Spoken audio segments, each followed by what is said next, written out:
هجری؟ هجری کجا شدی؟ تو رو منتظر بودم. لابای خانم سنم چرا منتظری من هستی؟ برای با تو گفتن. چی رو با من گفتن؟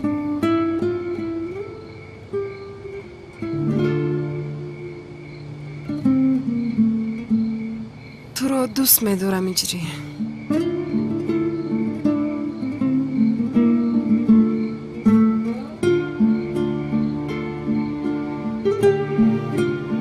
از بازی کردن خسته نشدید خانم سنم؟ هجری مگر این خیلی می شود؟ چه خیلی بازی؟ این حسیاتی حقیقی هم است. من تو رو از راستی دوست می دارم.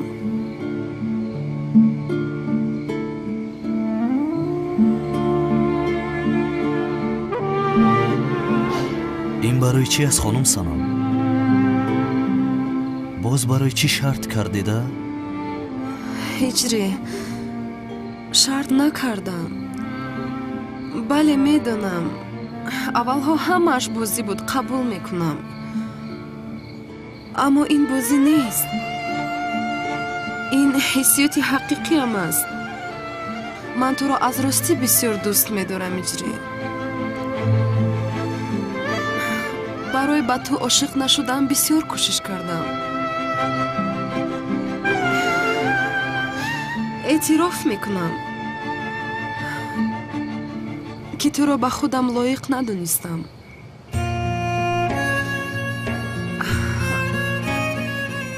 اصلا من برای تو لایق نبودم. بسیار خطا فکر کردم.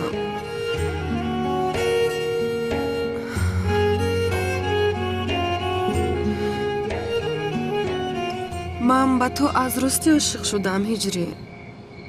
آخر من اولین بار است که عاشق شدم.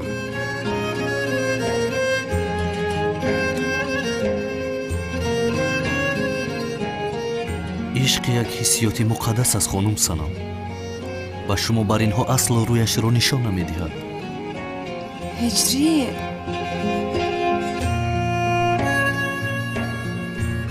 کافی سکنون. با این بازی های شما وقتم را صرف کرده دلگیر شدم.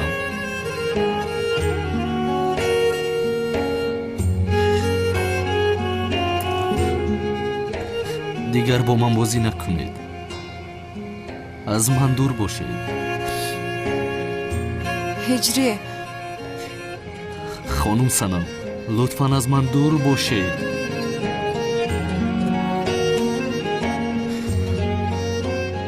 با شما گفته بودم من با شما بر این دختر اصلا کار ندارم. رفته با دیگر نفر بازی کن میلش. اگر میلیون دل داشته باشم یک تویش رو به تو نمیدهم. هجری التماس خیلی گپ نزن. نکن. لطفاً خانم سنم دیگر با من بازی نکنید.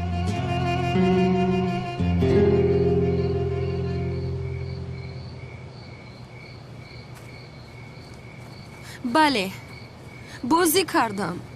تو رو دوست نمیدارم هجری. پیشتر به تو دروغ گفتم. تو رو دوست نمیدارم. تو موافق من نیستی.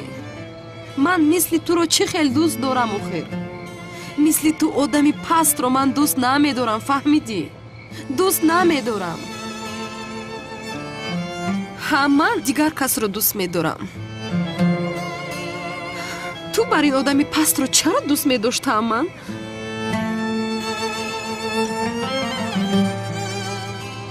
نهایت خودت اعتراف کردی یا؟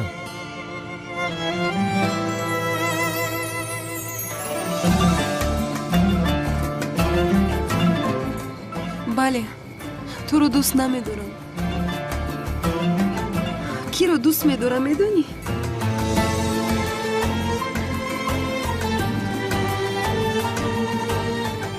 من جنگاور رو دوست میدارم. همیشه او رو دوست میدارم.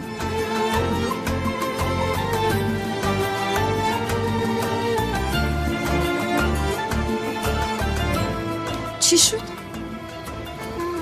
زیق شدی؟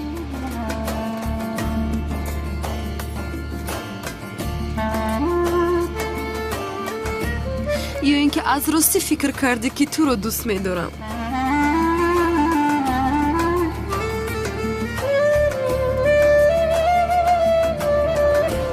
خیر، من با جنگاور با خوردنم لازم. دیگر رو برایم نبرو، فهمیدی؟